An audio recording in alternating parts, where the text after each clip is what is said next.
Welcome back, everybody. This is Night Flight. I'm Judith Kwoba, and today Wayne McRoy is back. Not like last time, because I have so many Waynes here. And so we are going to talk a little bit about the gods. Wayne is in the process of building a website, so I cannot name that now. But he has a YouTube channel, Alchemical Tech Revolution, and you might know him from Secrets of Saturn as well. So, Wayne, welcome back. Oh, thanks. It's good to be back here. And I just want to mention as well, I've also started moving my content over to Rockfin. So that could also be found as Alchemical Tech Revolution over on Rockfin, if people want to go look on there. It's a good platform. Okay. So, Wayne, you recently did a series. What was the name of the gentleman? Climax? Oh, that's Ruben Swinburne Clymer. Kleiman, yeah. Ruben Swinburne Kleiman.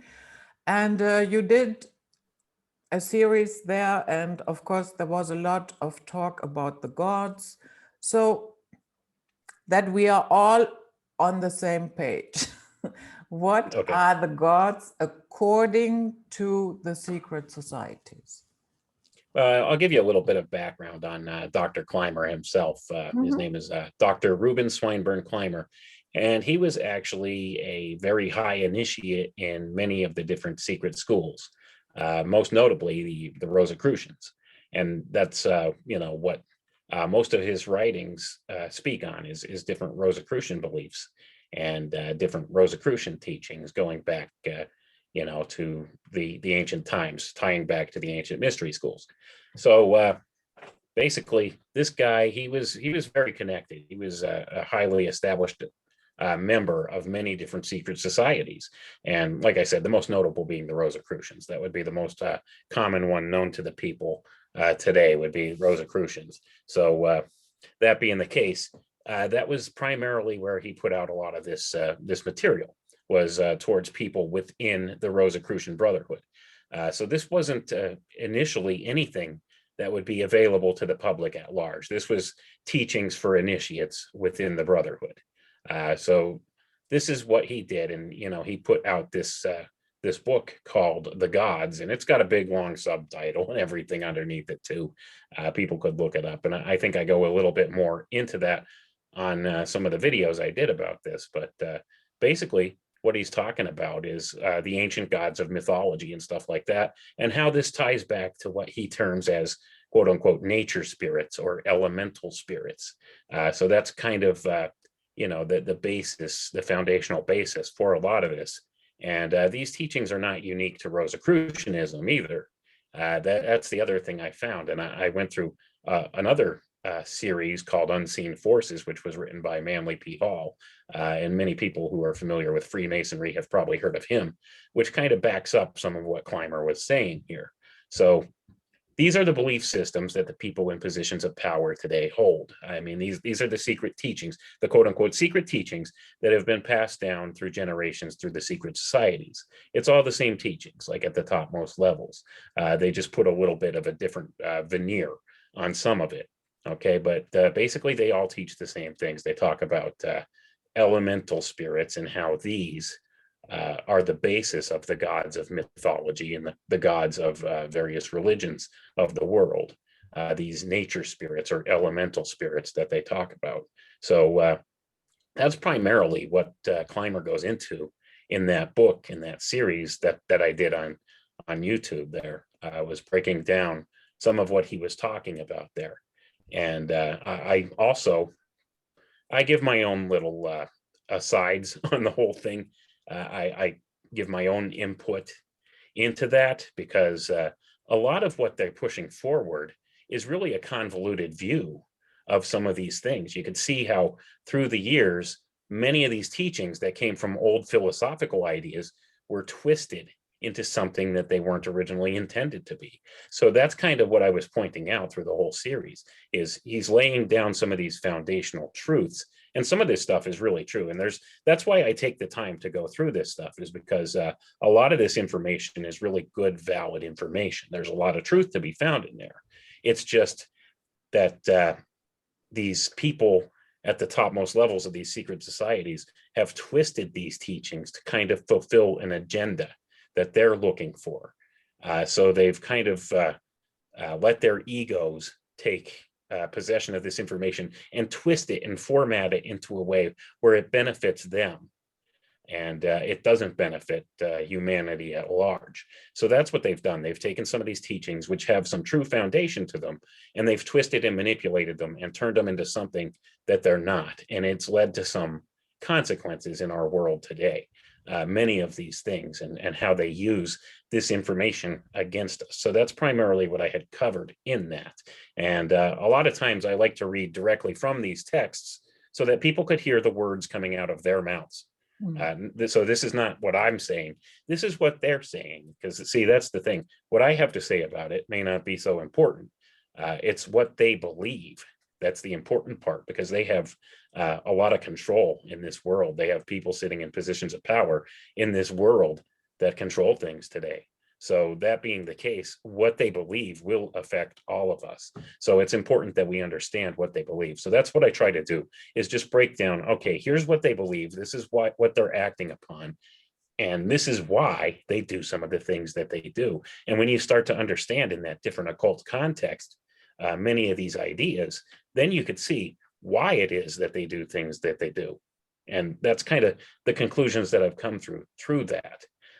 So I wasn't sure if there was any specific points or anything you wanted to get to here within that series. No, these what they call gods. What is, my problem with all of this is, on the one hand, we have the planets as gods. Yeah, Right. Zeus, Jupiter, Saturn, and Venus. So how does, and then on the other hand, we have stories that, Zeus disguises himself and fathers a child with a woman. So obviously they are interfering in our lives. So how does that really all work? How is it on the one hand a planet, and on the other hand an entity that can interfere? I don't get it. Right. Well, see, that's the whole thing. And that's where a lot of this stuff gets convoluted. And that's where these people in this secret brotherhood or this secret priestcraft that run things, this is where they purposely obfuscate some of this information from us. When you think of these quote unquote gods, like say you're thinking of like Jupiter or Saturn or even Zeus, any of these things, when you look at this and understand that what this is the ancient peoples weren't necessarily worshiping a god, so to say.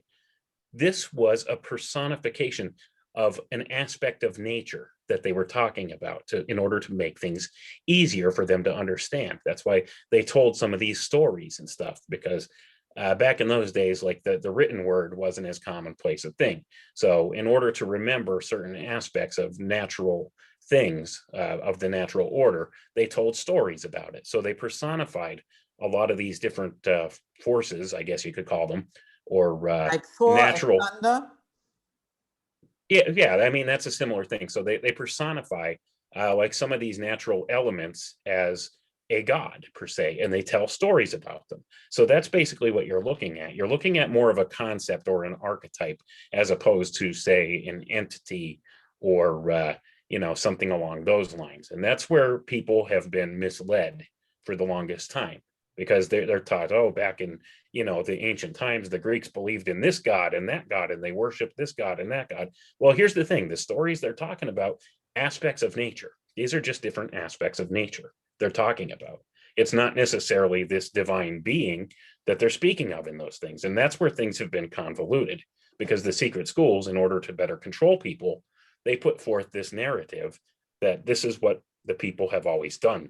They worship these deities, these gods, these beings, these elevated beings, these divine beings. Okay. And that's not necessarily the case. What it is it's an aspect of nature. So when we look at it from that perspective, we could understand a few more things. Okay. Because think about it this way. Do you really think ancient man was that much dumber than we are today? No, Like, think because about it. These our people, IQs have not really increased. right? If anything, I think we've degenerated Mm-hmm. from where we once were. I mean, look at the height of the philosophical era of the philosophy of the Greeks, and even the Eastern religions and stuff like that. Look at that stuff and how far the human mind has fallen since then. So, I think people in the ancient times, they were much smarter and more aware of how the world worked than we are today. But they would have you believe the opposite, that these were backwards people, and they worshipped the sun, and like all of this stuff. They worshipped like all of these things, and thought everything was a god, and didn't understand this or that. But if you really look back and study these things, you seem to find that these ancient peoples had a much better understanding of our world than we do, and we could learn a lot from them. So this is the information that's been hidden from us by the secret societies, and they've done so for the purposes of control. So they've taken some of these ideas, these aspects of nature, personified them as a god per se, and developed a religious system around it. And this is a control system. All organized religions today, everything, all inclusive, is nothing but a control system. Yeah. Now, that does not discount the existence of God. I firmly believe in God, Mm. and I consider myself a Christian, and I believe in the God of Christianity, that this is the creator God that created all things. And this is just one aspect of the creation we live in. And this is just the story of Christianity, and the story of Christ is just one way that God shows himself to people. It doesn't discount it as truth.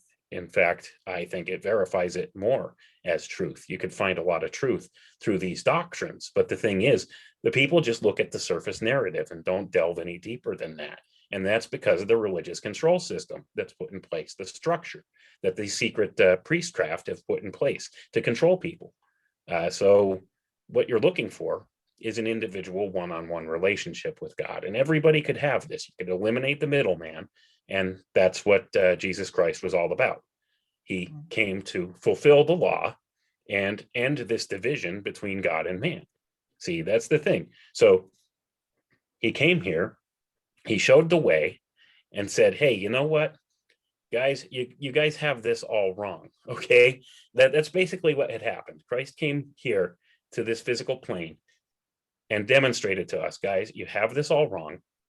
This is the way. Follow what I'm telling you, and look at what I'm telling you, and you can have this relationship with God and come back to at-one-ment or atonement with God through this method.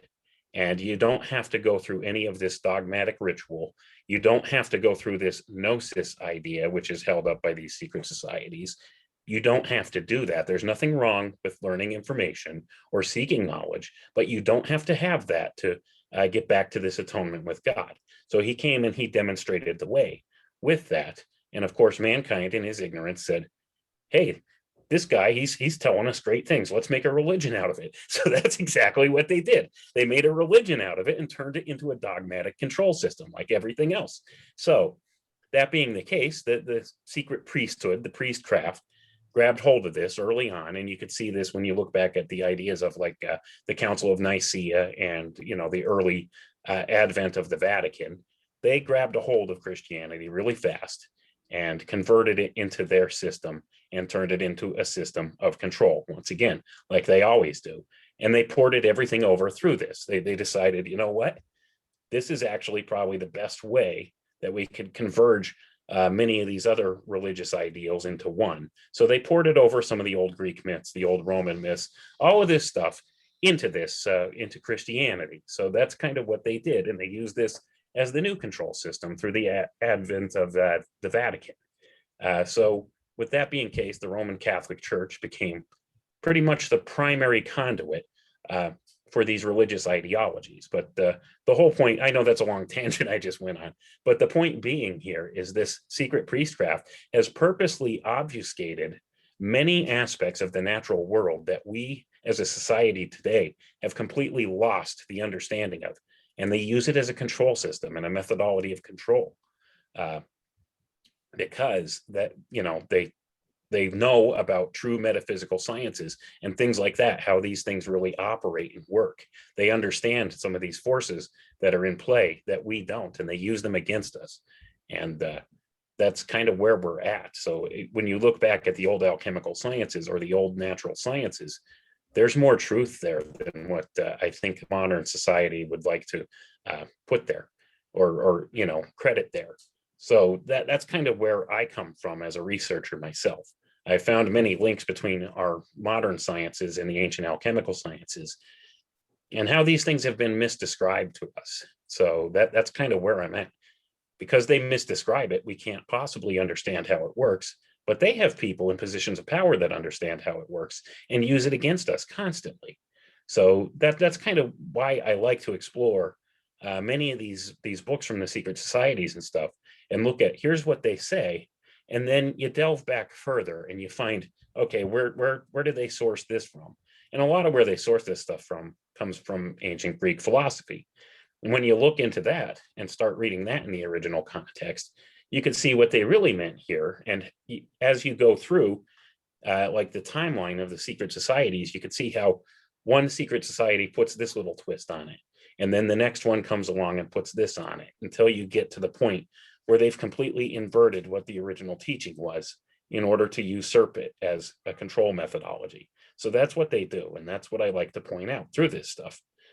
So they do use a lot of true information and a lot of factual things, and they put a lot of truth in these books. But the problem is they always have an agenda, and they always twist it to fulfill that agenda. And that's where we're at. And it always leads to more control, because that's what they're about.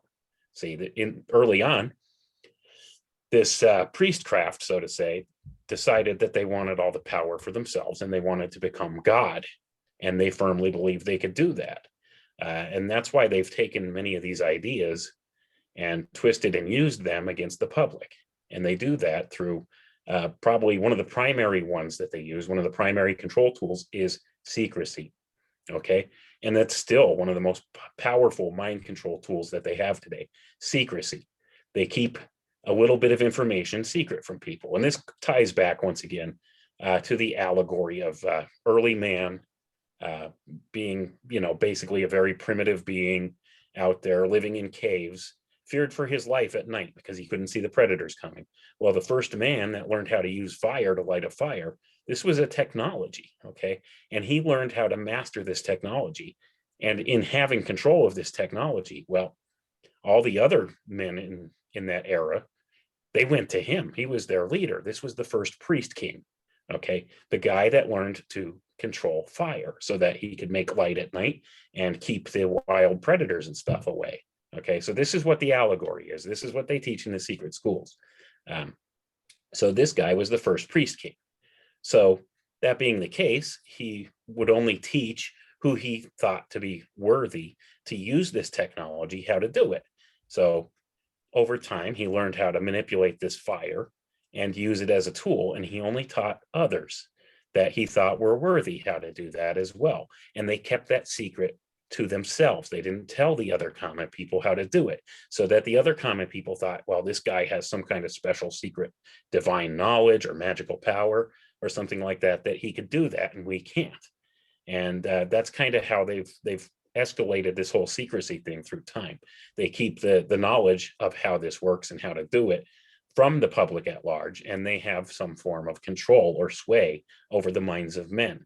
And that's always the tool that they've implemented in a lot of these cases. Now, they've gotten a lot more sophisticated through the years with these different mind control technologies and tools and that kind of thing. But that's the most basic type of an allegory that I could put to words here for people to understand what it is that this secret priestcraft does. And that they've done this from time immemorial.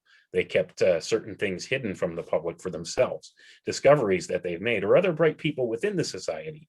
See, that's when they started initiating outsiders into the club. You get a particularly smart guy that figures something out, hey buddy, come here, I'm going to let you in the secret group. You have to take this initiation rite and stuff like that, and you could tell us how you did all that, and we'll keep that secret, and you could have power and control and riches and wealth and all that kind of stuff if you join our little club, and we keep that information from the masses, and you could do something with that and have power. And that's how they entice people into the group. And that's when they started initiating people from the outside into their priestcraft or their group. So that's kind of how it still works even today. That's why any new developments or anything that come out scientifically, you'll see usually what happens is you might hear a little something about it in the beginning, like, the whole thing. There was a gentleman in the early 1900s that developed a car that runs on nothing but water. That disappeared. That's what happens. They get a hold of this guy. Hey, join our club here. We're going to keep that secret from the masses so that we have control and we have wealth, because something like that would free up people they would give people more freedom. Let's put it that way, because then they wouldn't be, in that position where they have to buy petroleum to power their cars from the certain select few people that control that. See, so that's kind of how they work. They consolidate power through this methodology. And that's kind of what they've done through the ages. And that's where we're at today. I mean, these are the most basic kinds of examples and allegories and stuff I could give for what it is they do and how they maintain their power. But that's basically why I like to look at some of these older books and materials and stuff like that. So you could see, as you gradually go through the years, how they've taken certain ideas and natural sciences and stuff like that and twisted them for their own personal use for the purposes of control. And that's what I've been pointing out through these different series that I've been doing.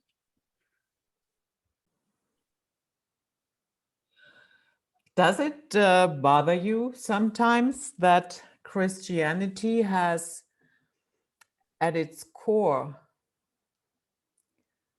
a human blood sacrifice? Yeah, that's another thing that's kind of a touchy subject as well, because there's so many things tied to the idea of blood. Okay, and if you go back through these mystery schools, these ancient mystery schools, and the different secret society teachings, there's certain things that they teach about the blood. Okay, they teach the distinction between body, mind, soul, and spirit in a lot of these ways. And spirit and soul are two separate things. And that's another thing that's been obfuscated by these secret groups for people. And the soul is the thing that's directly linked to the blood. Okay, so there's a reason for that. They believe that blood sacrifice of others could garner them certain power. Okay, but this is also a method of purification for man, because in Christian doctrine and theology, it's taught that the only way for remission of sin is through blood. Okay, and that's why Christ was given as the ultimate sacrifice, so that we don't have to do that or be bound by that old law anymore. So that's where the idea comes from, because the blood and the soul are kind of intertwined together in philosophical ideas. And this ties back to the elemental ideas, again, the four basic elemental principles that I've explored through this different series. And the soul ties to the blood, and this also is intrinsically linked to the elemental idea. I'm talking philosophical elements here, the philosophical elemental idea of fire. And that's why many of these people that belong to these secret organizations, these secret societies, they refer to themselves as the philosophers of fire. That's what they're talking about. They're talking about the elemental idea of fire. Okay, so fire and blood and soul, they're all interchangeable ideas. You have to really start to think outside the box when you look at a lot of this metaphysical or occult stuff, because it's symbolic. It's highly symbolic. It's the language of symbology. So when they're talking about blood or fire or soul, they could be talking about any one of those three different things. And there's also other references that could be drawn to that as well. And it's the same thing. Water would equate to spirit in the same way. And all of that kind of thing. And also another thing with blood, wine. Wine could be symbolic of the blood, the fire, the soul, all of those different ideas too. And we could see that in the Bible, in the stories of the Bible. And the same thing with water. Like I said, that ties to spirit, which is a different and distinct thing from soul. And these ideas, they all kind of they mingle from the same sources. Okay, and it does get a little convoluted and confusing if you haven't really studied a lot of this stuff in depth. But the different ideas they're talking about and they're broaching here, especially when it pertains to blood, you can't really take it at a literal level when you're reading this stuff. And that's what another thing that they've obfuscated with us about. So when they're talking about, in these old religious circles or religious ideas about a blood sacrifice and things like that, they may not be talking about what it is exactly that we're thinking.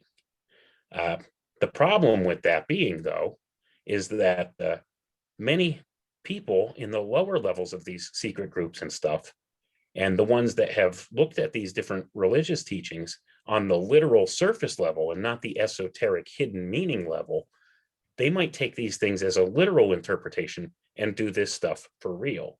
And that's where you get things like what we would call modern day Satanism and stuff like that. That kind of thing where they actually do this kind of stuff. And there are other secret societies and other groups that do like literal ritual sacrifice and stuff like that because of these reasons. But that's because they've taken the teaching and the hidden meaning that's underneath, they've taken it at the literal context of what's being said. So, I mean, that creates another problem within a lot of these different things. But the secret societies, they want it that way because it obfuscates who they are, that it is that's in control. So when you see this kind of stuff going on, the ones that are performing this stuff are usually not the highest, most people in positions of power. Okay, this would be like their minions underneath running around who think that they understand what they've been taught, but they really don't. So they're doing this stuff. And in so doing, they're causing all kinds of strife and misery, which leads to further control for the people at the top.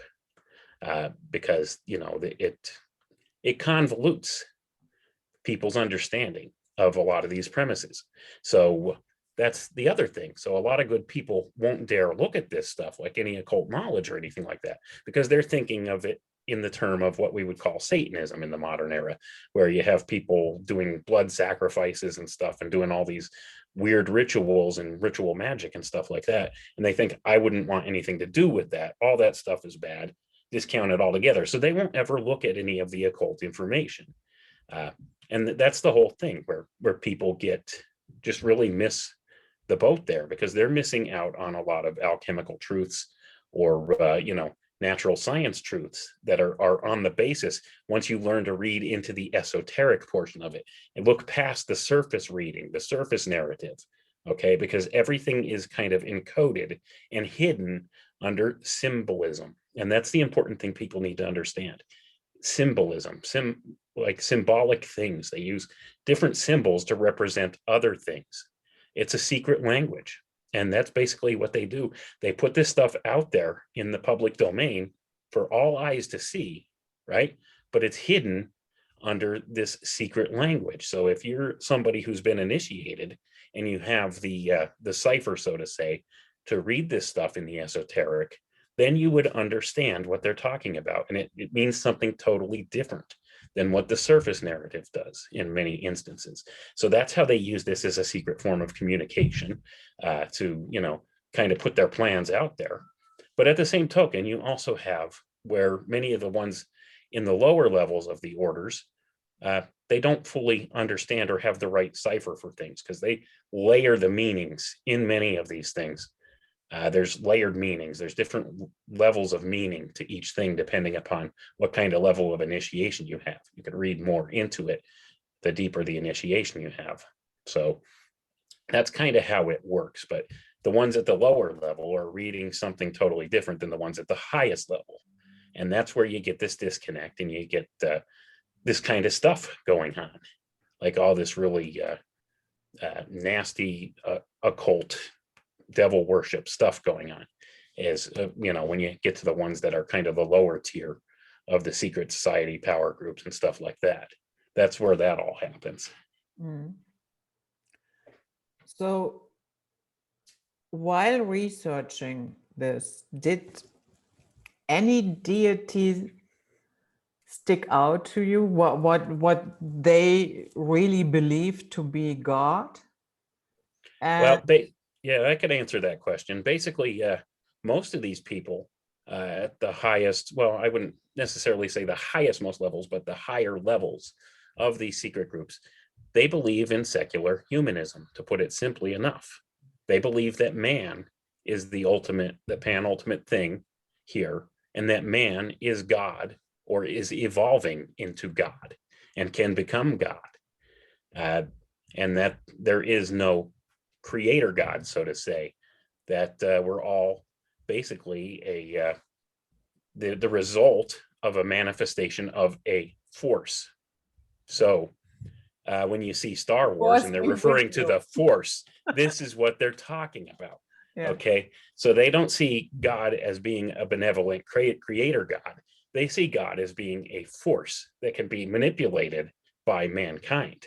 Okay, Mm. and that's what their thought is. Man is evolving into God by utilizing this force, this creative force. And this is also called the generative force, the creative force, all these different ideas. And this is all bound up in Freemasonry and stuff too. This is kind of what they teach and they believe. So they believe basically, first, number one, ultimately, that man is God in the making, like we're evolving into God, that we're going to become this being that can control everything. And they also believe that there is no entity per se that is the creator, that it's a force. Okay. And that's it. And they equate this to the sun, the creative power. And they also equate it to the male sex organ. Okay. All these things they tie together. That's why many of, when you look back at, the ancient mythologies and mankind in the ancient times, they call them solar phallic cults, because they believe in this force, this generative force, this creative force. And here on Earth, it's tied to the generative organs. And above us in the heavens, it's equated to the sun. As above, so below. The Hermetic philosophy is all tied up in this too. So this is what they believe. They don't believe necessarily that there's a creator God or creator being. They believe in the force. Okay, I know, as corny as it sounds, when you're thinking in terms of Star Wars, but this is what they believe. They believe it's this force that generates everything, all manifestation, and that they could control and harness this and develop soul powers through this and step up the ladder of initiation into higher realms and become something greater and evolve into God. That's what they believe at the highest, most levels of the power structure. And that's what they're working towards. And that's why they work towards things like this transhuman philosophy. Mm. Yeah, I mean, who knows what the creator really is or is not. Um, I would certainly not say, oh, I'm, equal to that. But also the way that creator is presented in religion, that is not the creator to me. In my book, a benevolent creator would not demand any blood sacrifices, none whatsoever. If anything, he would probably, he, she, whatever, would probably say, don't kill shit. That's Yeah, my pretty much. only rule. Right. And see, that's where a lot of these ideas have been obfuscated. Okay, because they take something like this and they always portray. See, we have this system that we live in where it's a polarity system. Okay, everything has to have an opposing force. Okay, we live in a system of polarity, and some people would call it duality. I've tried to stray away from that duality concept word and just say polarity, because just like a magnet has a positive and negative pole, all things within our reality exist in that manner. So when you're thinking in terms of, a creator God, well, you have good, and then you have to have the opposite, evil, because you wouldn't understand the differentiation between the two if we didn't have the opposite extremes or the opposite polarities. I And don't. that goes back to the whole concept of the tree of the knowledge of good and evil in the Garden of Eden. But If we I don't. didn't I know don't think evil, we so. couldn't possibly know good. The- And that's Mhm. basically on this physical level is what I mean. Okay. Yeah, So when, but go ahead. it has a totally different frequency, It does. good and evil. So um, I don't really need evil to understand good. I can feel the frequency that's in it. I don't Right. even have to observe, how it's going to end, or I can feel the frequency and can decide, no, that's not my cup of tea, or yeah. Well, see, that's another thing that's kind of been obfuscated through a lot of this too, is the differentiation between good and evil, Mhm. and, the different aspects of nature. Because in nature, we live and we die. There's birth and death, and everything that happens in between shifts the polarity. Okay. So there doesn't have to necessarily be this distinction between good and evil. It's just a matter of, once we understand the concept of this polarity, we Mhm. start to see two different sides of the same coin all the time. So we can't possibly understand what evil is without good, and good without evil. So if we never have been exposed to anything evil, you wouldn't recognize that frequency. That's basically what I'm saying. If Mm. you've never been exposed to it, you wouldn't recognize it for being that. And when it comes to these different philosophical ideas, that's basically where we're at with this whole idea that's been obfuscated from us, because they're saying that God has both this positive good aspect and this negative bad aspect to him. And you see this in the division in Christianity between the Old and New Testament, because the Old Testament God was this judgmental God that demanded sacrifice. And that's, in the New Testament, it's the complete opposite. Jesus came as the fulfillment of that law. And he says, no, guys, you got this wrong. This is not what God wants. Okay. Yeah, He but does not demand this blood why not make sacrifice. that more precise? If that is not what you want and you see that it is happening on a large scale, why not make yourself clear? Why not? Well, I don't know if Why I could wait necessarily. hundreds of years for one dude to show up and to tell everybody, well, you've got that wrong?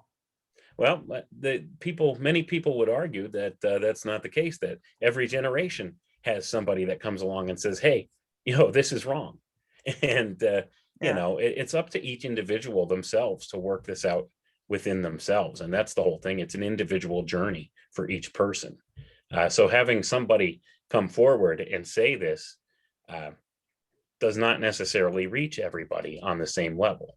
And that's part of the process too, because we're in this constant process here of learning. We're in this cycle of necessity and hardship that we're living through in this world. It's a testing ground. And that's basically what it is. And we all have to individually come to these realizations and stuff for ourselves and decide what it is that we're looking for here and what we want, and to try and reunify our spiritual ideals back with the creator. Right? Or we could further separate ourselves, like many of these people in positions of power are, because they think they could be that. They want to become that creator and have the ultimate say, because they don't want to give up that power. See, they don't want to have to be dependent upon something else or somebody else, Mm. or have to be subservient to some greater thing, or they just want to have this ultimate control and power for themselves. So they think that by furthering themselves from what the creator would want for them, they could become the creator or become the replacement for the creator in this physical world we live in. And they could manifest what they want, their will, here in the physical plane that we live in.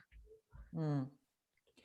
Yeah, I have a problem with, the entire, okay, here, you come, burning bush, come to the mountain. There's always a mountain. Mountains, is a long-standing symbol in the goddess tradition, and then the burning bushes, and it's always this teeny tiny group, or sometimes only one individual. Why not talk to everybody so that everybody gets it right? So that nothing is lost in translation.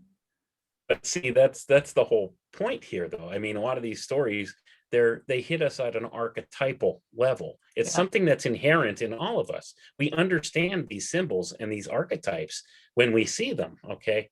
The problem is the people that have been telling these tales and putting these allegories out there for people to understand, they've been misconstruing them to people. See, that's a lot of the problem. Is the same thing like with the organized church. They give you their interpretation that they want you to take away from this. Okay. And when you're looking at an archetypal idea or concept, everybody looks at this archetype, they understand the basic meaning behind it, but they come away with their own takeaway that affects them individually from it. And that's kind of how alchemy works. It's an experiential thing for each person. And that's what's missing from the equation here, because what's happened is organized religion and this control structure has taken these allegories and these stories that have been passed down, and they've told you what to think about them. They've told you what they mean, rather than allowing your own inherent consciousness be able to interpret what it means for yourself.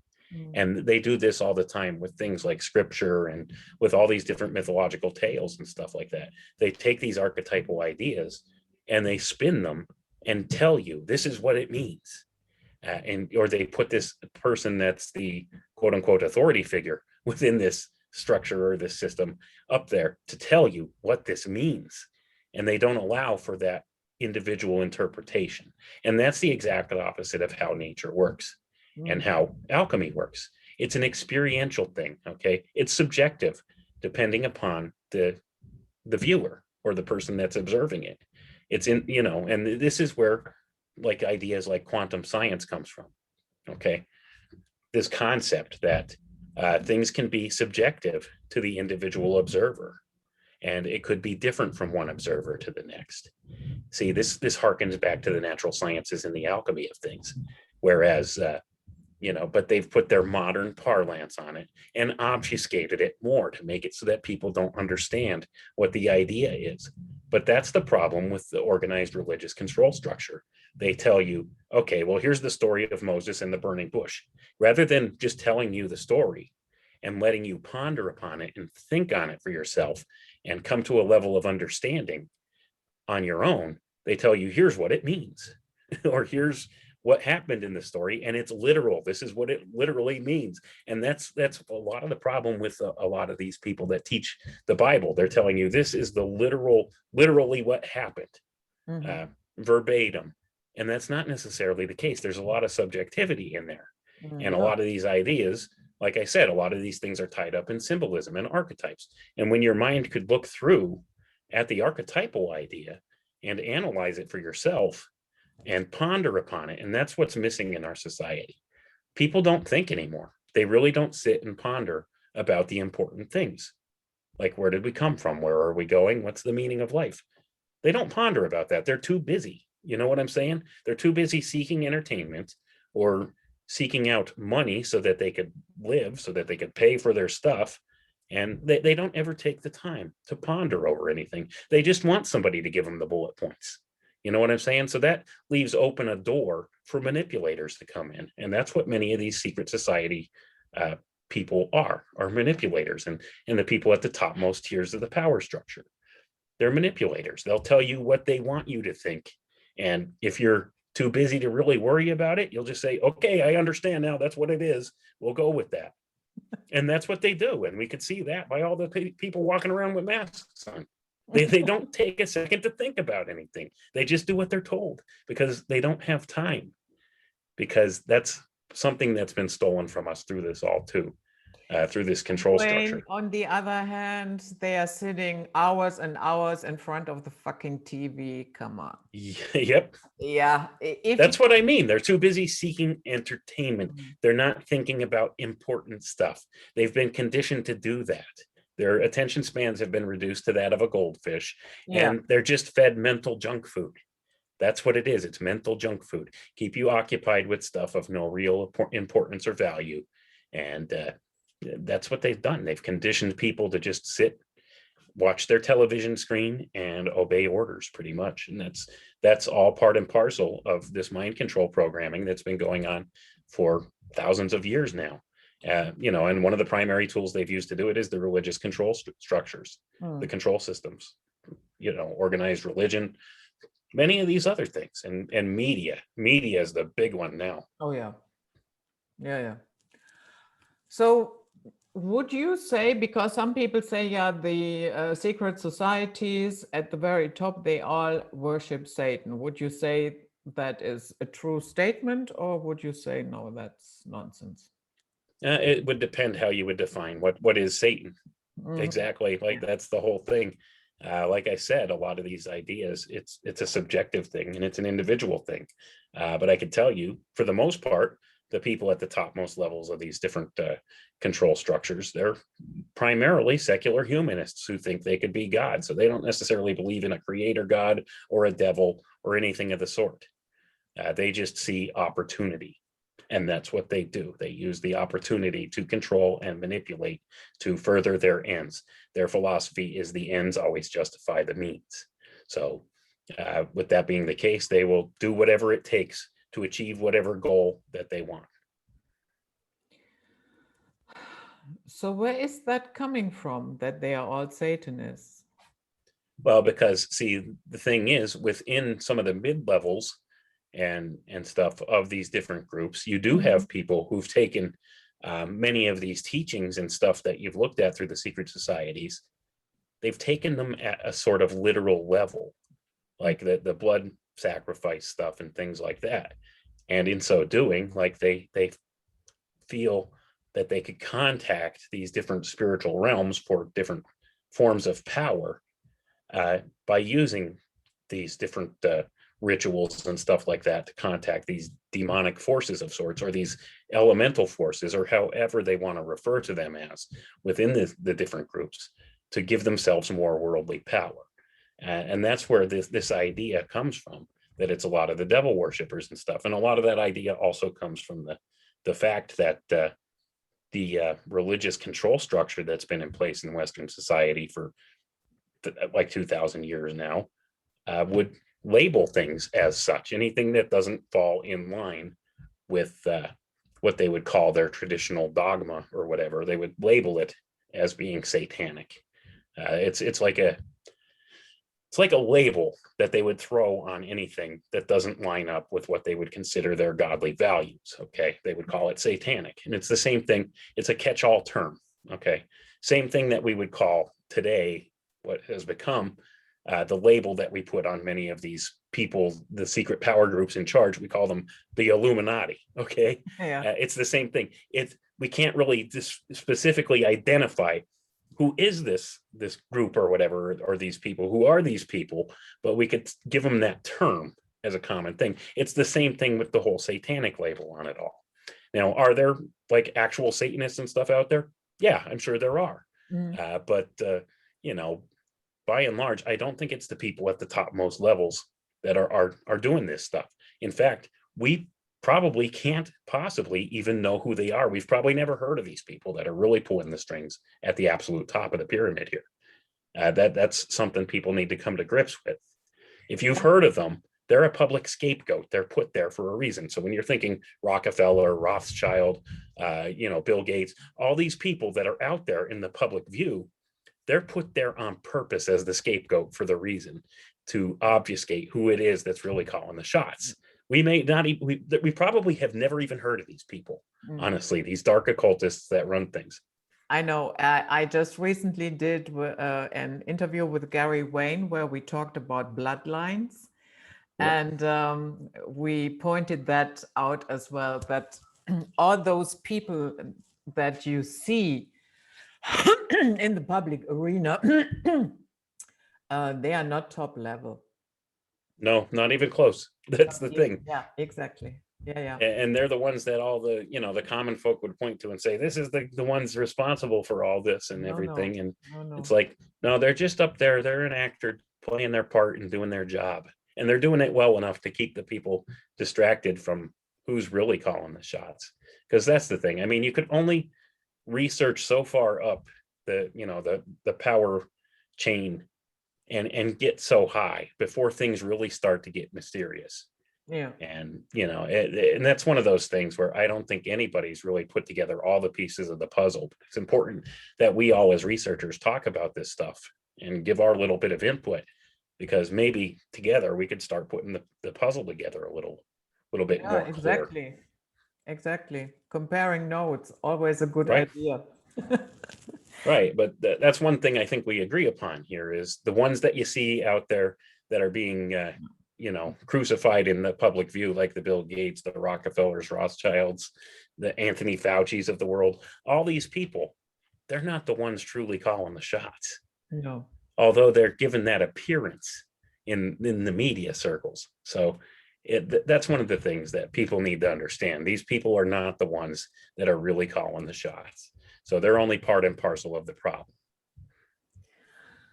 So you already touched on elementals. Can you elaborate a little bit what falls under elementals?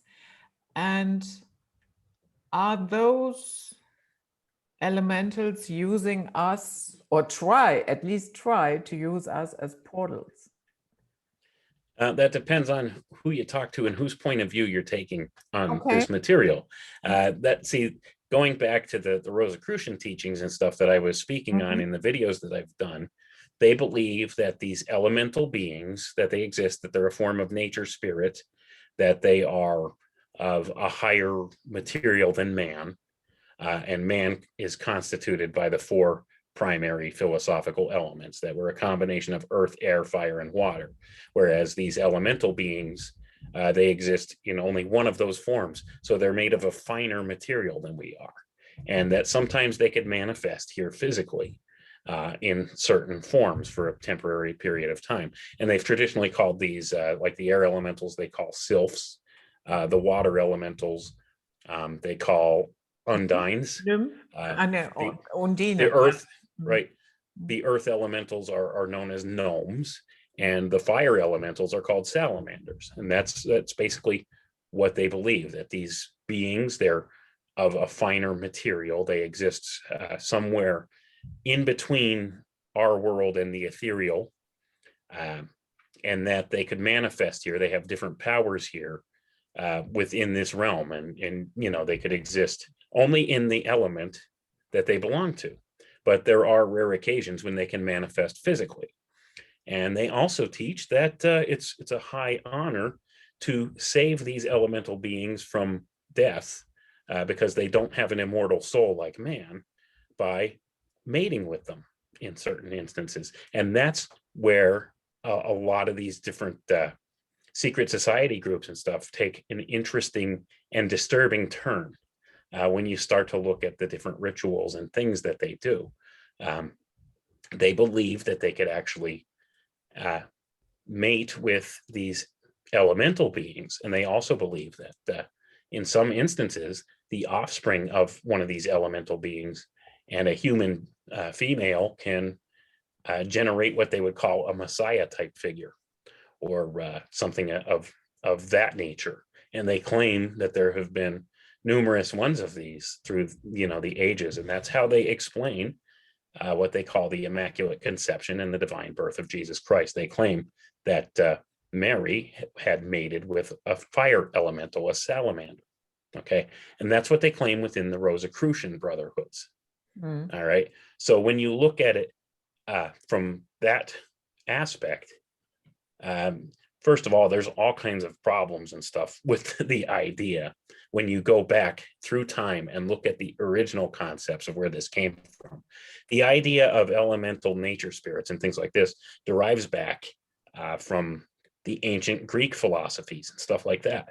And this was not what they were talking about, okay? When you go back and you look at the old Greek stuff and things like that, they weren't speaking in the same terms that the Rosicrucians are. Okay, so something in between from going back to ancient Greece and coming up through the ages up till around, I'd say around 1600 or somewhere in the 1600s. That's when a lot of these philosophies got grabbed a hold of by what we would call our modern secret society groups and spread forward that way. So what they've done is they've taken these ideas of the existence of elemental spirits or nature spirits and the different ideas that go with them, and they've kind of personified them and claimed that they could manifest here physically in certain ways, and that this is one of the reasons like why they do the things they do, because they claim that the only way an elemental being can achieve immortality is by being unified with a human being. They don't explain how this works. It sounds or like anything intercourse. That's exactly what they're talking about, but they don't explain how this works, how something that doesn't exist on this plane can have a sexual relationship with a human being. They don't explain, first of all, how that operates or how that looks or anything of that sort. Or, it's very convoluted when you really start to look at it. And then there's the other side of that coin too. When you go back and look at some of the early church fathers, like there's this Father Sinistrari that wrote a book on demoniality and talks about the same thing, but talks about it from the concept of the incubi and succubi spirits. Okay, that these are demonic spirits or demonic entities that force themselves upon mankind and that kind of thing. So and they're talking about the same thing. And it's even acknowledged within the Rosicrucian writings that this guy had it wrong. This is what they are. They're elementals. They're not bad, And this guy saying, oh, they are bad. These are evil beings trying to incarnate here in the physical realm and things of that nature. And they're coming at it from the opposite point of view in a lot of these things. So they're trying to glorify what these things are within the Rosicrucian context of things. And this guy, this early church father, this Father Sinistrari, is saying, no, this is something completely different. Now, the truth behind it may be somewhere in the middle, or it may just be a convoluted teaching once again, whereas we're supposed to look at this stuff and it causes more obfuscation as to what the truth really is. That's my point of view at this point. It's obfuscation, okay? Like a lot of these ideas, they're being obfuscated. But what it does point out is there exists within the different tiers of our reality other beings other than humans, like so these would be other dimensional beings that exist, or intelligences would probably be a better word. I don't know if being is the right term, but intelligences, because many of these elemental type ideas they talk about as being a nature spirit or a natural intelligence. Okay. So when you look at it, and there's a fine distinction between a lot of these things. It wouldn't necessarily be like, say, a being or a creature per se, but it's an intelligence or maybe an intelligent force per se, or something like that. It's interesting on a lot of levels, and I certainly don't know the whole truth as to a lot of these things, or their origins, or where the different philosophical ideas overlap and stuff like that. But you could see how when you go progressively looking at these different secret orders and secret societies coming up through the ages, you could see how many of these ideas have been taken and run with in the opposite direction from what was intended by it. And what was intended by it originally, I think, is a better understanding of how the natural world around us works, where they've taken this and tried to usurp that natural power, right? How the natural world works, usurp it and use it for their own beneficence and their own gain. So that's, I think, where this idea of sexual intercourse with elemental beings comes from, to garner more power, to have maybe a special child or something that would have more control in the world or more power, which would bring them more power and that kind of thing, and keep their royal family bloodlines going. Because like many of these ideas, like that's the thing, it's very convoluted at points, but you could see, like, especially when you get to like the modern era where we're at, you could see where certain secret society groups like the OTO have taken these ideas, perverted them way beyond what they should have ever been perverted to, and went forward with them. Same thing with like the Aleister Crowley Thelema. his teachings and stuff with it. That goes with the OTO stuff. So you can see how this stuff has been perverted into something totally dark. and and that is, I think, the opposite of what many of the Rosicrucians and stuff had intended with this.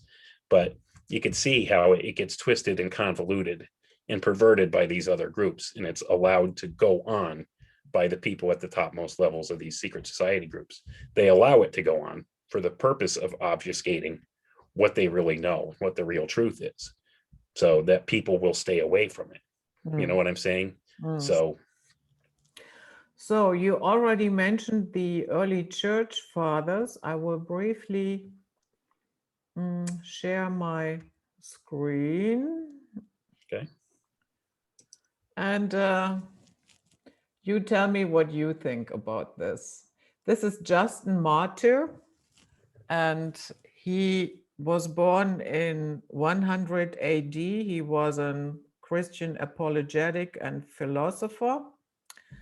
And he says here, when we say that Jesus Christ was produced without sexual union, was crucified and died and rose again and ascended to heaven, we propound nothing new or different from what you believe regarding those whom you call the sons of Jupiter. What is that all about? I think he was trying to equate the idea of what Jesus Christ represents to people in the old Roman pantheons who believed in these teachings of the mythology of Jupiter. Same basic ideas and concepts there. Okay, so it's basically, see, that's the thing. Many of these secret society groups and stuff will say that the ideas bound up in Christianity are far older than Christianity, and that is true to a certain degree. Like, we see many of these same themes repeat through different mythologies and through different stories and stuff going back into the past. So what he's trying to do, I think, is better explain to these people that understand the mythology of Jupiter back in that time, trying to explain to them, this is what we're saying with Jesus Christ. This is who he was, and equating him back to the ideas that related with Jupiter once again. So that being the case, I mean, you see a lot of these different kind of things represented through more modern things like the film Zeitgeist that came out. Like, it tries, and they made a lot of mistakes actually in that production, but it gives you a good idea of how they try to tie back many of these ideas to much older ideas. And see, that's the thing. We have a very convoluted look at our history. Much of what we understand about our history is false. I mean, the victor writes the history books, and we see that going on in front of our eyes right now. The way that the media is rewriting what really historically happened through these things, through many things, historical events and stuff. So with that being the case, we could only look back so far with any confidence. Basically, the things we look at only go back so far. So anything that's recorded from that point forward, talking about the ancient past, that's about the best we could know. We don't really know what really happened in our ancient past, or only those few select things that have been pushed forward by the power centers in this world. And that's the thing. It's another one of those things where they purposely obfuscate. They obfuscate the nature of God. They obfuscate the nature of our world. They obfuscate our science. They obfuscate our history. And they do this for the purposes of control. Is there anybody in this world that knows the actual history? Probably not, I would say. But I believe that at the topmost levels of the power structure, there's people that have a better understanding as to things that have really happened in our past than what we have in the public. And it looks completely different from what we're taught. That's just, from my viewpoint and my research. I'm pretty sure, for instance, that the Library of Alexandria, that not everything was lost. I'm pretty sure that a lot of it's probably in the Vatican basement. Yeah. I'm pretty convinced of that too. I would love if they could just let us go down there and look around. It'd be amazing, what you find. Once the Vatican is obsolete, we go together. Right. Sounds good. See, that's another part of the problem. I would like to see that as well. Yeah. that's another part of the problem. I mean, you're talking about, this is one institution, one place that has all of this accumulated historical documentation in one spot, and they have absolute control over that, and they don't let any outsiders see it. See, that's a dangerous precedent. Yeah. So I can comprehend that people have personified certain natural forces, yeah, thunder, lightning, storms, whatever. So now, where do we fit in the Anunnaki, Enki, Enlil? I think that's another one of those obfuscations that goes Okay. along with all of it. I don't think we could really have that goes back, Enki, Enlil, all that. That goes back to is it the Chaldean or the Babylonian? That's all old mythologies, like all where all these ideas are brought from, like the ancient alien stuff. They all borrowed all of that stuff from old mythology again and kind of gave it a more modern spin. Is there some truth behind it? Probably there's some truth, because there's some truth and value in just about every writing you could find. You'll find some kind of truth or value in there. But the problem is it's more obfuscation. Do I really believe that what is it, planet Nibiru is going to approach closer, and these alien beings are going to come land down here again in a physical sense? And no, I don't think that's what's intended there, or what was the meaning behind that. But this is a modern take on things that's been brought forward by a couple key figures in this different like ancient astronaut type field kind of thing that's been going on in modern times here. So, like I said, I don't claim to know the truth of all these things, but it just doesn't add up when you look back at the older mythologies that line up with it. Like I said, there might be some truths buried in there, but I don't think that it means that literally aliens came down, seeded this planet, made a slave species of us, and then what, abruptly left. like what would be the point of them coming here, creating a slave species, like is claimed in a lot of this ancient astronaut material, make a slave species to mine the earth, and then they just abruptly leave without all the gold? Like, how does that add up logically? And then they're going to come back like several thousand years later. Like, yeah, I don't know. There's certain aspects to that story that don't add up for me. But yeah, Enki I and think Enlil, those it are all adds old up mythologies. perfectly, but that's okay. Yeah, I mean, we could agree to disagree on that. I mean, it makes sense. It's a logical story, I guess, to a certain degree, but I don't think that's really what was intended in those stories. I think it's more esoteric encoding going on. That's just my viewpoint, because everything I've always looked at always ties back to the occult and these esoteric ideas. But would you agree that they have been worshipped as gods, Enki, Enlil, Ishtar? If we believe what we've been told about that, yeah. But I don't think there's any definitive way that we can know that. Well, we because have looking back, depictions of those entities. right, we have depictions of a lot of different entities and stuff like that too. But once again, we can make inferences to that idea and say, yeah, this was probably the case, but we can't know for 100% certain because our history has been so obfuscated. So I mean, that's the thing. Did these beings really exist at one point and come down to earth and talk to people? Maybe, maybe not. It might just be, once again, that personification of natural ideas going on, What I or do not natural believe aspects is of that things. they created us. That's no. Right. Well, They see, even might have tinkered with our DNA. Yeah, okay. I can see that. That it might be a possibility, but that they are our creators, no way. right. Well, see, that create, even if you believe that they are our creators, like that creates another set of questions. Well, who created them then? You know what I'm saying? So it doesn't answer the question or resolve the mystery any, if that's the case.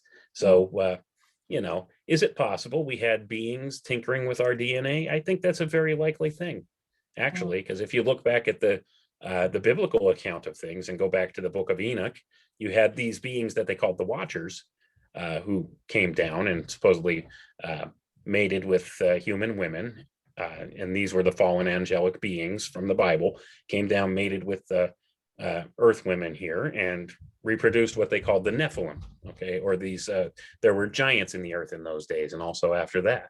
That kind of idea. So you see, it's repeated in a lot of the different mythologies and the different religious, structures throughout the world from time immemorial. So, like a lot of these ideas repeat. So, who could say? I don't have all the answers to this, but I mean, there are parallels that add up.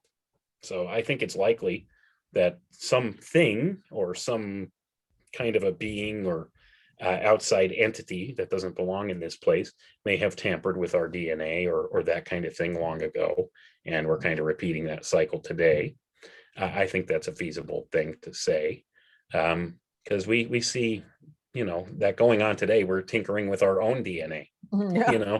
so it's like these stories are put out as warnings. Okay, this is what happened, and this is part of the narrative that goes with the biblical flood, the flood thing, the flood story. Okay, that also permeates through all time and cultures. There's flood myths throughout all these different cultures and stuff, but this is kind of the idea. See, these beings, they interfered with the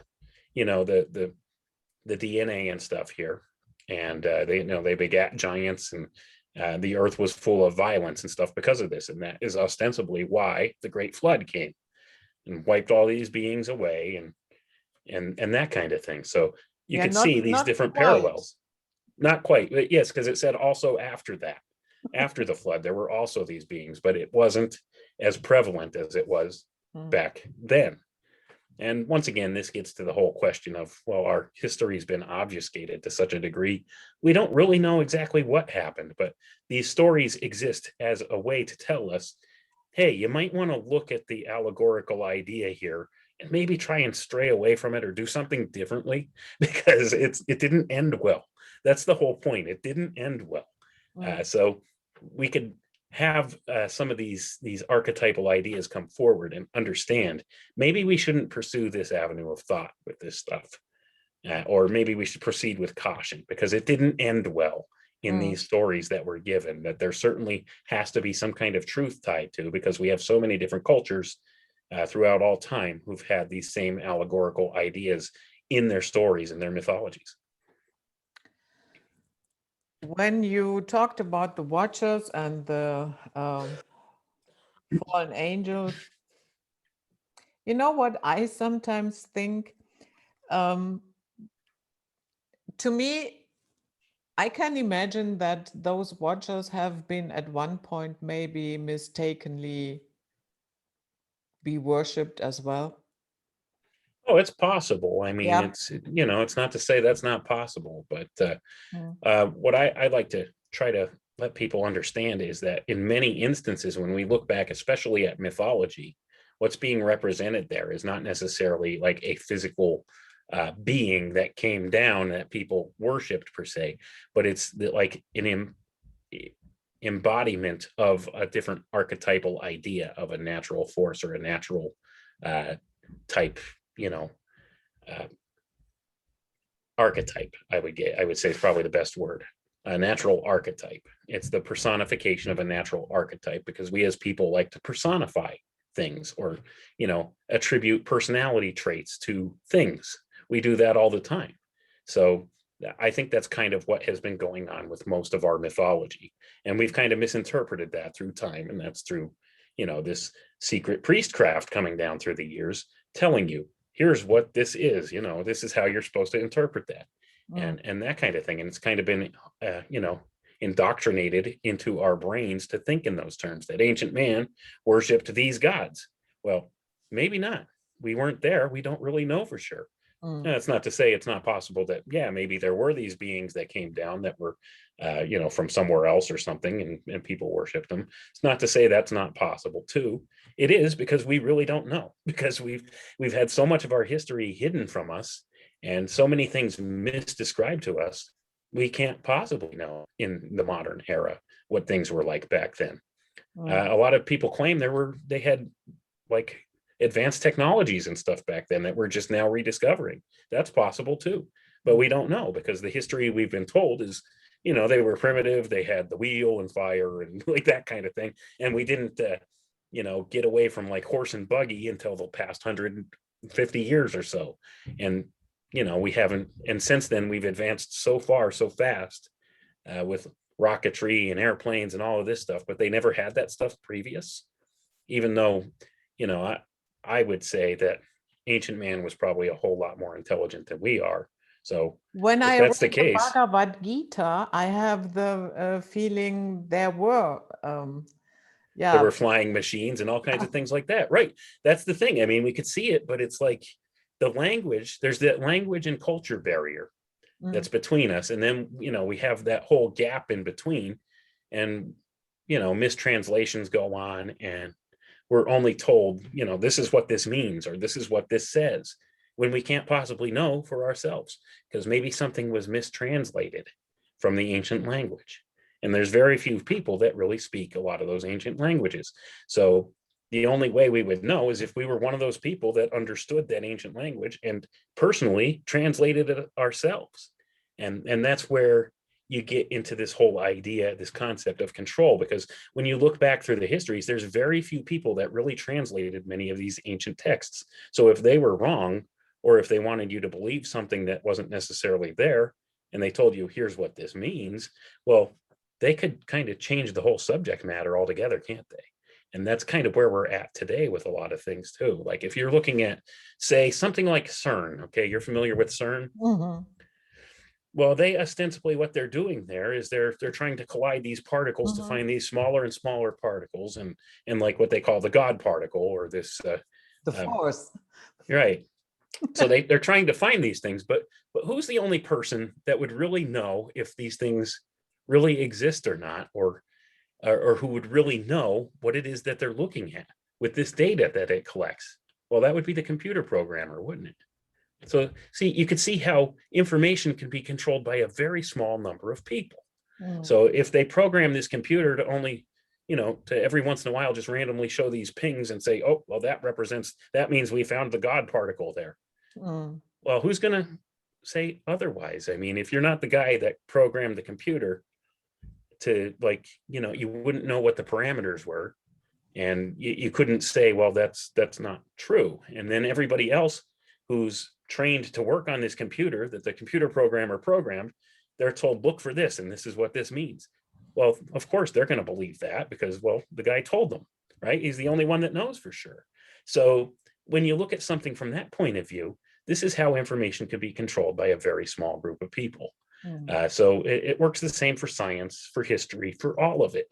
And it kind of is one of those things where it makes it very difficult to research a lot of different things, because and to pinpoint sources like that's the hardest part about doing any of this kind of research, is pinpointing source material. Okay, because when you find the source material, a lot of times it'll reference older source material that you can't find anymore. So I mean, that's a constant challenge that I come to in a lot of the research that I do. So where do these ideas come from? And then, as you look at this stuff more, you could see how one individual has manipulated a whole bunch of information, and a lot of people took that and ran with it. And I just did this recently on my YouTube channel. The most recent one that I've done is about a gentleman named Pascal Beverly Randolph. And he took some different ideas from old Greek philosophy and from different occult sources, and he put his own little spin and twist on things. And this is the guy that all of the modern occultists and the modern secret societies go to as their source for this material. And some of the things he said can't be traced back any sooner than him. So like that's the thing. So he becomes the primary source for this. And when you look at the guy's background and stuff, you could see he's not necessarily the most reliable person for this information, but it's the stuff that's been brought forward and is heavily utilized in stuff today by some of the secret society groups. So like, when you see something like that, you could understand the deeper thing going on here with a lot of this. All our information is controlled in this way, where you have one person that's in the position to take, say, a translation or something like that, they're the only one translating it. And if they're the only one translating it, well, your choice is you can either disregard everything they say or take their word for it that that's what it really says. And if it's in their heart to lie to you or misguide you about something because they have some personal agenda to set with it, well, then you could see where, the information, it could be manipulated in that way. So But we have that with all old scriptures. right. It's the same. That's why I say this is the same for history. It's the same for religious texts. It's the same for science, all of it. Very few people control the information. Yeah. And if they want to try to push some kind of a personal agenda or something they have going, well, they have the capability and the opportunity to do that. And if that's the case, how would we ever know any differently?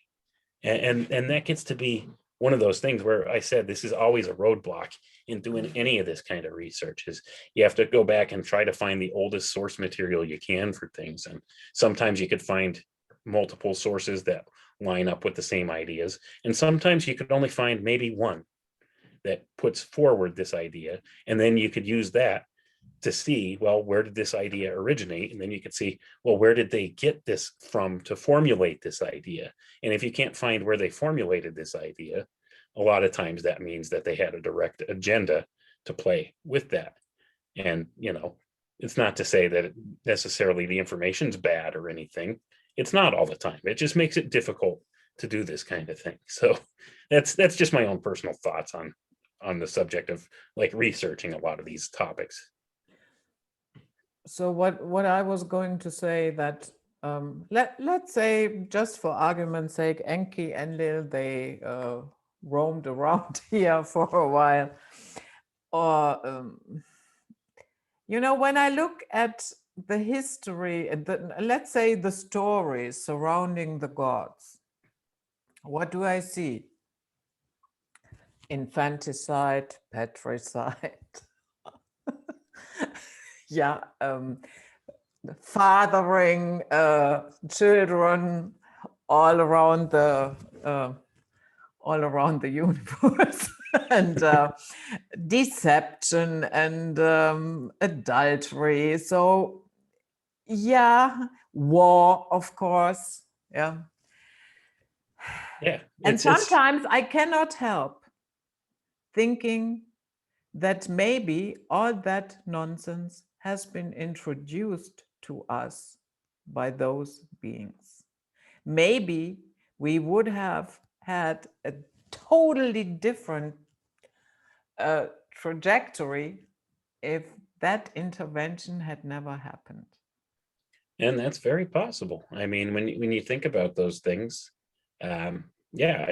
totally what you're describing there is everything that we would consider sin from like a biblical standpoint. Okay, all those things that these gods supposedly did, well, this was all bad stuff. I mean, when it comes down to it, adultery, murder, infanticide, war, all these things. Like. And then you have Azazel, who introduces weapons to humanity. Right. Yeah, all these different ideas. You could see how that's kind of the, what's going on. All right.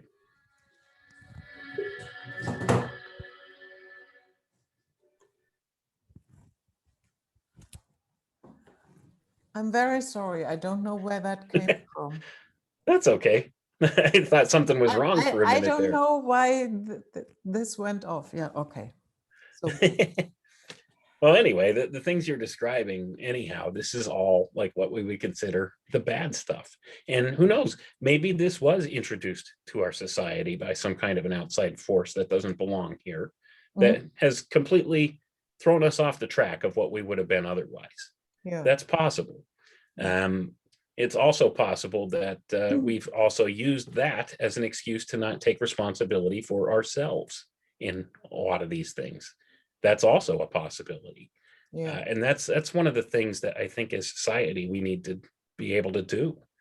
Step up and be responsible, because that's kind of what the power structure has programmed us against doing. They've programmed us to abdicate our responsibility and our power to them. You see, let them worry about it. They're smarter than me. You know what I mean? Let them worry about it. Let them sort it out. I don't want to do that. And that takes advantage of the nature of human beings. We tend to be complacent or lazy if we don't want to do something and take responsibility for it. If we could slack it off to somebody else or pass the buck to somebody else to do it, we do that. And that's why we elect politicians to do our dirty work and stuff like that. So that's kind of the same thing. So maybe a lot of what this is, it could be, yeah, maybe some outside beings did introduce these bad things to us, or maybe it's just man's way of saying, no, it wasn't me. It's this bad force that came down that influenced me. The devil made me do it. You see, that might be it too. We can't really know for 100% certain, but I do accept that there are like spiritual type entities and spiritual type intelligences that exist and do interact with this realm that we live in. And I think, that's definitely something that goes on. I've had spiritual experiences and stuff myself to kind of come to that kind of conclusion. So that being the case, it's not to dismiss that anything like that exists. I don't know. Let's be honest. I don't know all the answers to this stuff, but we could speculate about these different things. But I would say it is important for us to step up and accept responsibility for ourselves and try to accept responsibility for the things that we do and how we interact with society and that kind of thing, and not try to push off our responsibilities on somebody else just because it's expedient or easy to do. And that's a lot of what's wrong with our society today, is this complacency. Good people sit back and do nothing because, well, that's somebody else's problem, right? Mm. Yeah, I would say I don't, I'm not quarreling about what people call that. Some may say aliens, some may say, no, these are demons, some, whatever. I'm Right. not going to quarrel about that. But I would definitely say a lot of things fall into place once you can accept that there has been non-human intervention. Let's put it like that. Okay, and I could accept that too. There has been definitely, I would say, non-human intelligences working here and, doing certain things here, causing changes here. Let's put it that way. What exactly these are, I don't know. I mean, that's all semantics, basically, when it comes down to it. Call them what you want: angels, demons, aliens, whatever you want to call them. Mm. It really doesn't matter for the sake of what we're talking about. I think we can agree that these intelligences do exist and that they do manipulate things here. What they are, that's all up for debate. I mean, we could, talk about many different aspects of things that may or may not align with that. But the important point is we could understand that there is something else here, some other force at work here that guides human behaviors at certain places and certain points. So that being the case, it is a fair argument to say that there is outside interference in that regard. Mm. There are many people who think that CERN is trying to open portals to other dimensions and bringing in demonic forces, fallen angelics, and what have you. Do you think that's overboard, or? I actually kind of did a bit of research on that when I wrote my first book. Yeah. So that's something, what I can tell you for sure is CERN, their main ring, is 17 miles around. It's very big. And it duplicates a giant summoning circle when you look at back at like occult ritual magic and stuff like that. A giant summoning circle. Okay, yeah. Mm-hmm. So, I mean, when you look at it from that regard, it's, it represents the Ouroboros, or the snake eating its tail. It creates this border, this circular border.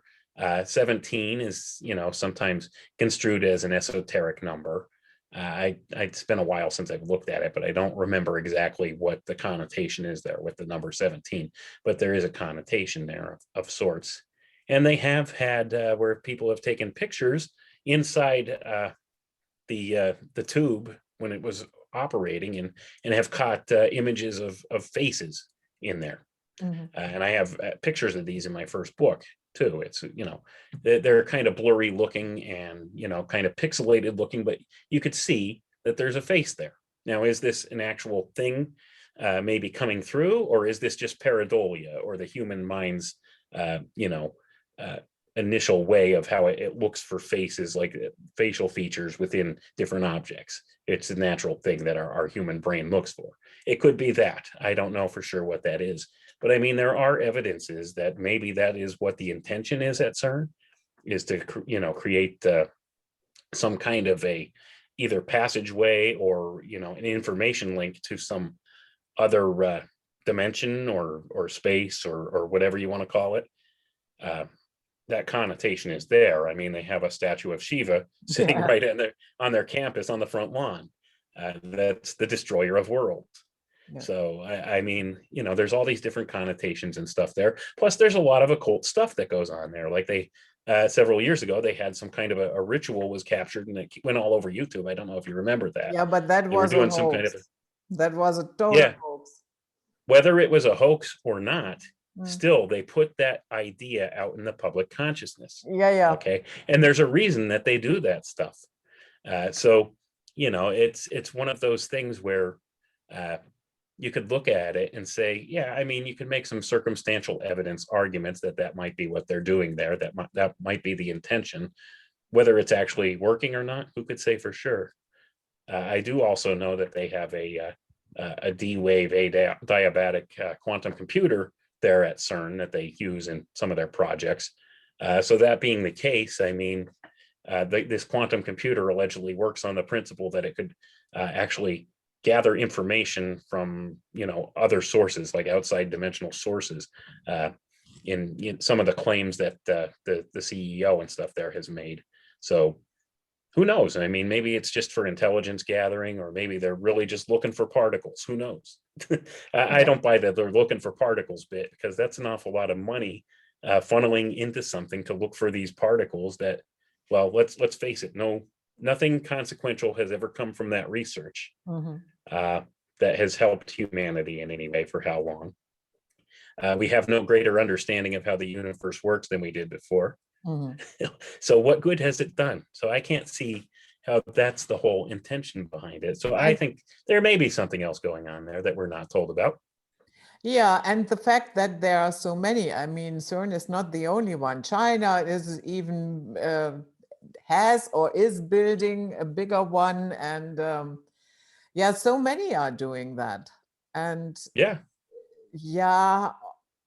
all that just to clash particles, I don't know. Yeah, plus I think part of CERN was built on top of the ancient Temple of Apollo, if I remember right, too. So I mean, there's always that occult connection there as well, and that's the whole thing. I mean, I find a lot of these things to be more than just coincidence. I have a hard time just buying into coincidence anymore with a lot of stuff, especially when it's multiple coincidences that align with something like that. So you never know. And I would say, but because you mentioned Shiva, and I would say most scientists are occultists as well. Yeah, I would say that people would probably be surprised as to how many scientists study the occult as well. Yeah. I think there's definitely something to that. Remember that TV series, Strange Angel? I don't remember that one. It was about Jack Parsons. Okay. Yeah, he was definitely a scientist and an occultist. Yeah. For sure. So yeah, he's been accredited with many different things within the occult. And he's also the father of Jet Propulsion Labs at NASA. So yeah, I mean, a rocket scientist who believes in, occult philosophy and stuff like that. Yeah. So it's a lot of very smart people involved with it. They showed you them doing sex magic, all that shit. Oh yeah, absolutely. He was a protege of Aleister Crowley, and the Dianetics guy, L. Ron Hubbard.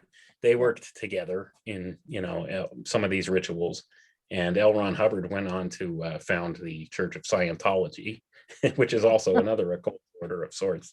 So It's interesting how all these things always tie together. And Scientology, he named it Scientology. See, it's merging science and religious ideas, and what we would call today scientism.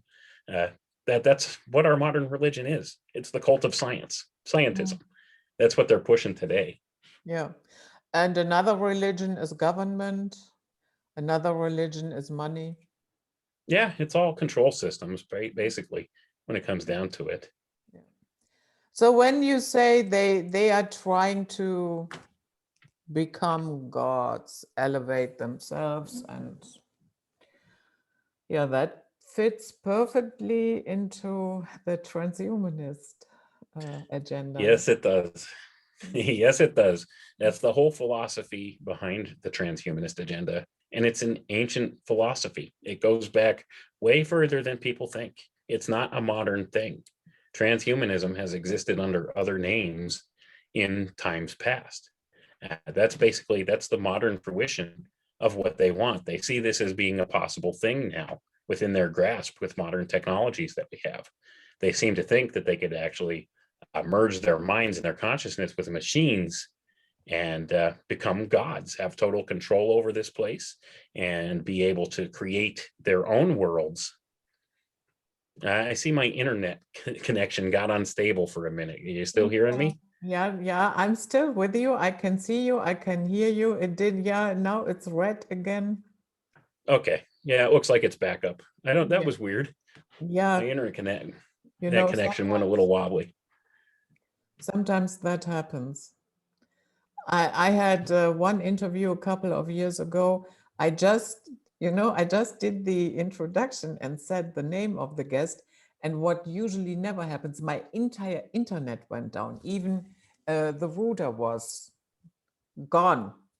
Nothing. Yeah, those things happen from time to time. But anyway, back on the subject, like the transhumanist philosophy, though, it really stems from these secret society ideas and from these old ancient mystery school ideas. They just put more of a technological parlance on it, and they see this as their means of achieving that end of becoming God, or what they would term the great work. And this is actually a perversion of what the ancients meant by the great work. But they see that as what they want, and what they want coming to fruition now. And that would be the transhumanist singularity of the merging of man's consciousness with machines, and being able to exist in a multi-bodied and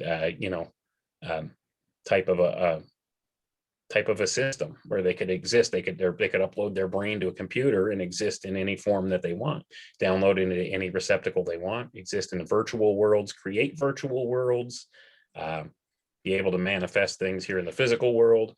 All these different ideas, they see that as being a very possible thing through the use of these different technologies. And that's what they want, and that's how they intend to become the gods of this place. That's psychopathic. I agree, it is. But that's exactly what we see pushed and promoted in society today, though, isn't it? That's what they want. They want to be able to put their minds into a virtual space, into their own world that they make for themselves, that they could be the gods of. See, and they would like to be able to control as many people as they possibly can through this methodology too, because it's kind of a twisted kind of a, I don't know, pleasure for them to control and manipulate people. Many of these people at the topmost levels of power. These psychopaths, they rise to positions of power. They seek positions of power because of their psychopathy. That's the thing. Like, your average person doesn't really care what other people do, as long as it doesn't affect them in a negative way. You know what I'm saying? It doesn't harm others, doesn't affect them. It's live and let live. That's what most of the masses, what they would want for themselves or others: live and let live. But these people in positions of power, they're psychopaths. They want total control. They want to be able to tell you, you need to go get that inoculation. You need to wear a mask. You need to stand 6 feet apart. They want control, absolute control over others. And that's not something that normal people seek out. That's why you always have to be leery of people that run for government positions, because these are people seeking positions of power. Normal people don't want this. And many many philosophers and stuff of the past have said such, that people should be like selected from society to serve in a government capacity for a limited amount of time. And it's mostly the ones that don't want to do it should be the ones that should be selected. They're Yeah, the ones that are more fit to do so, yeah. rather than the ones that seek that power. Because usually the ones that seek that power, they're looking to control others. Mm. I remember we had a layover in Fort Myers, Florida. And that was around the time 2008 and the financial instability of that time. And our crew, we were sitting around at the swimming pool and were having a beer.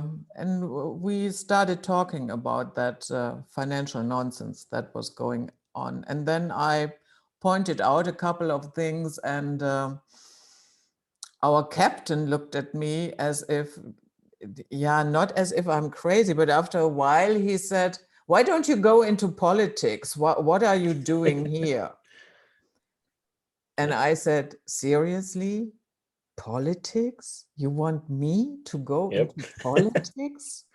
What shall I do there? That Mm, is, that's a swamp. it is. And It it is a is, swamp. as far in my book, government, politics, that's organized crime. Yeah. And I do not support that. No, I feel the same way, because like that's the thing. I mean, I would not want to get involved with it because it's all dirty. I mean, that's the thing. Politics is dirty. Mm, Whether you go there intending to do good or not, eventually you get dragged down into the swamp with the rest of them. yeah. So it's one of those things where a lot of these people go there with good intentions and just wind up, with the smell of the swamp all over them too.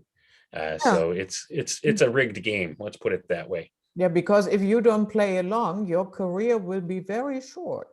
That's right. If you either play the game or you don't play the game. There's no happy medium there. You don't go in attempting to make change and wind up with any kind of real change without getting your hands dirty and playing the game with them. So, and once you play the game, then guess what? You're tainted too. And that's what happens with politics. Yeah, and that is such a sweet and naive dream, thinking that you can do it from the inside. Not Right. And the then a lot of hyenas people will kill you.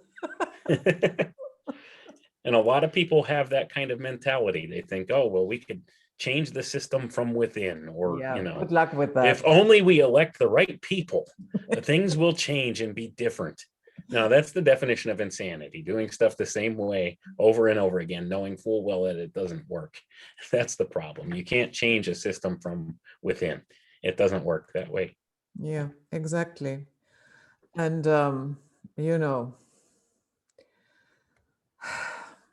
where do you see this going in the near future? Now, it's hard to say, really. I mean, I don't have a crystal ball. I can't see the future. I would like to think that enough people are becoming awake and aware of these things going on, that we have a real chance of maybe getting a little bit of sovereignty back, for the people. But I mean, also at the same time, you could see how the power structure has been doubling down on everything they're doing, and they're really pushing agendas. In the past year, we've seen about a decade's worth of social engineering going on within the past year. So they're really trying to force this thing right now. But I think in so doing, they've kind of showed their hand a little too much and have really weakened their position, because I think people are wising up to it. And I think they're in full-fledged panic mode right now. So they're grasping for straws. They're not sure The which way to narrative go. is crumbling. Right. Their narrative's crumbling and they know it. So they're going to have to switch it up soon and maybe do the fake alien invasion or something. Yeah, maybe that one is not fake. How about that? Yeah, maybe. Or That, maybe it that is a is. possibility that hardly anybody considers. Yeah. Or maybe they'll do something totally different. Who knows? I mean, I know they're planning on trying to crash the financial markets as much as they can, Mhm. and, push the whole digital currency thing. So, I mean, that's definitely in the works too. But I think right now they're in full-fledged panic mode, and I'm not sure if they know how to proceed or not. Because, I think there's enough people. It's not the vast majority, okay, that are awake and aware of this, but it's enough. It's a high enough percentage now that they have some problems on their hands. So I think they're just trying to scramble to try and figure out what to do. So if anything, I think the next couple of years we may see them slow down a little on what they're trying to accomplish here with the social engineering and with all the plans that they have. But they are in full panic mode right now because they see their narrative is crumbling and people aren't buying it. Yeah. But it took a long time.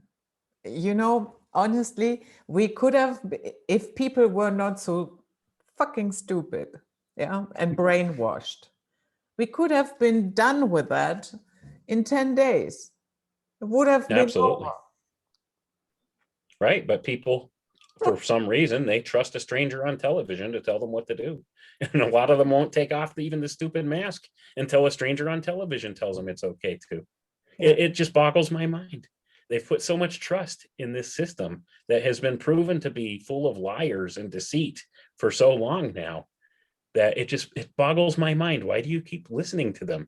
And they've been gaslighting people the whole time. They tell them one thing one day and the opposite thing the next day. Oh, you don't need masks. Oh, you need masks. Oh, there's not going to be a vaccine. Oh, the vaccine's the cure. Like all of this stuff. It's not so deadly. Oh, it's terrible. People are dropping dead in the streets in China. Look at this video. And that's what they've been doing the whole time. They've gaslit people. They've, flip-flopped on everything. And now those Fauci emails and stuff that are coming out, telling the complete opposite of the narrative he's been telling the whole time. It's more gaslighting going on. It's more to create confusion and obfuscation and, plausible deniability for everything. And like I said, people aren't buying it anymore, like more and more people. So it's enough of a percentage of people that they have a real problem on their hands. And I think they're just trying to change up the narrative because now they're talking about, oh, well, it may have been manufactured in a lab in China. You know what I'm saying? So that's what they're saying now, whereas they denied that wholeheartedly through the whole thing. So now they're going to probably shift narratives and try and, push, China's the big enemy or something like that, and maybe go that route. I don't know. I'm not sure what they have in the works, but I do know that you could see their narratives crumbling. So they're going to start using more dirty tricks, but they may slow down the agenda a little bit because people are catching on now because they pushed it too fast, too far. I think Bill Gates and Fauci are two guys that are being thrown under the bus now. Yep, I agree. I don't think they're the ones that gave all the orders or anything, because like we discussed earlier, they're just playing their part. But yeah, they're being thrown under the bus now. And under the bus. Away with you. Yep. Okay. Oh, that was great. Thank you. I had a lot of fun. Me too. I always like having these conversations. Yeah. So yeah, guys, that was it. Night Flight for today with the wonderful Wayne McRoy. And we see you all next time. Stay safe and sound out there. And have a wonderful